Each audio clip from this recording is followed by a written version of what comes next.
Nuke dasturida maskalar bilan ishlash quyidagicha amalga oshiriladi. Bizda mana исходнигimiz bor ikkita. Ya'ni osmon va tog' rasmi.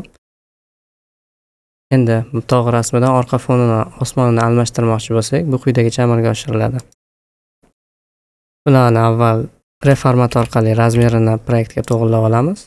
Reformat va transform, ya'ni T klavishasi orqali transformni chaqiramiz, sal pastroq tushiramiz. Agar bunga endi osmonni ulamoqchi bo'lsak, merge orqali ikkalasini ulaymiz. Buni tab orqali merge bilan chaqirishimiz ham mumkin yoki bo'lmasam garage klavishasi M harfi shu orqali ham chaqirishimiz mumkin. B har doim asosiy исходнигimiz, A unga ulanayotgan obyekt. Bunga ham reformat tashlab olamiz. Endi ko'radigan bo'lsak, mana bunaqa ko'rinishga kelib qoldim. Ya'ni bu osmonda rasmini bizning formatimizga tortib, yetmagan joyini stretching qilib yuboradi, ya'ni o'sha oxirgi pikselni tortib yuboradi. Buni ham transform orqali razmerini to'g'irlab olamiz.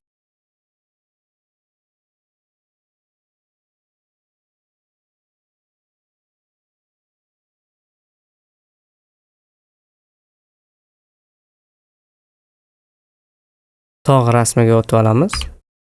Bir klavishasini bosamiz va roto nodini tashlaymiz. Buni garage klavishasi A harfi. Endi maska chizishni boshlaymiz.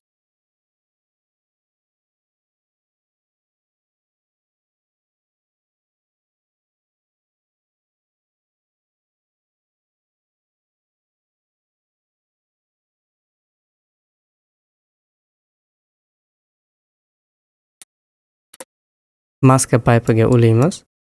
Endi agar bunga o'tib ko'radigan bo'lsak, burada osmonni faqat tegi qismini kesib oldi, chunki maskamizning alfasi, shuni ichki qismi mana ko'rishimiz ham mumkin.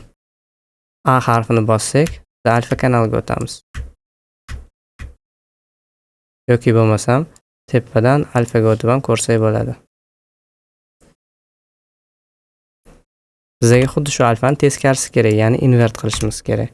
Invert nodini tashlaymiz. Mana ko'rib turibmiz, orqadagi osmonni almashtirib oldik.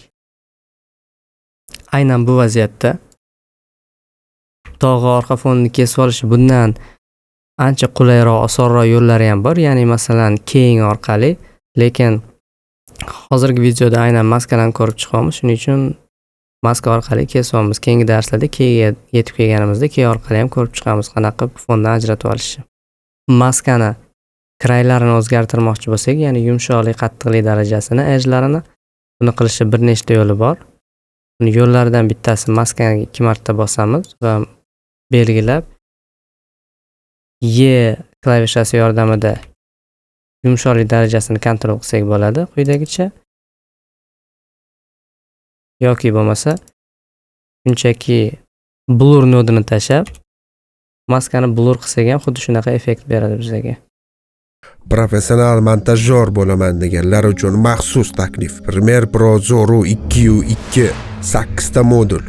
Effektlardan tortib toki uni eksport qilishga qadar 130 bitta video va undan tashqari bepul After Effects kursi, 25 ta video, 27 ta proyekt, 15 mingdan ortiq audio va video materiallar, o'zbek tilidagi to'liq va mukammal video darslik. Montaj haqida yana ham jiddiy gaplashamiz.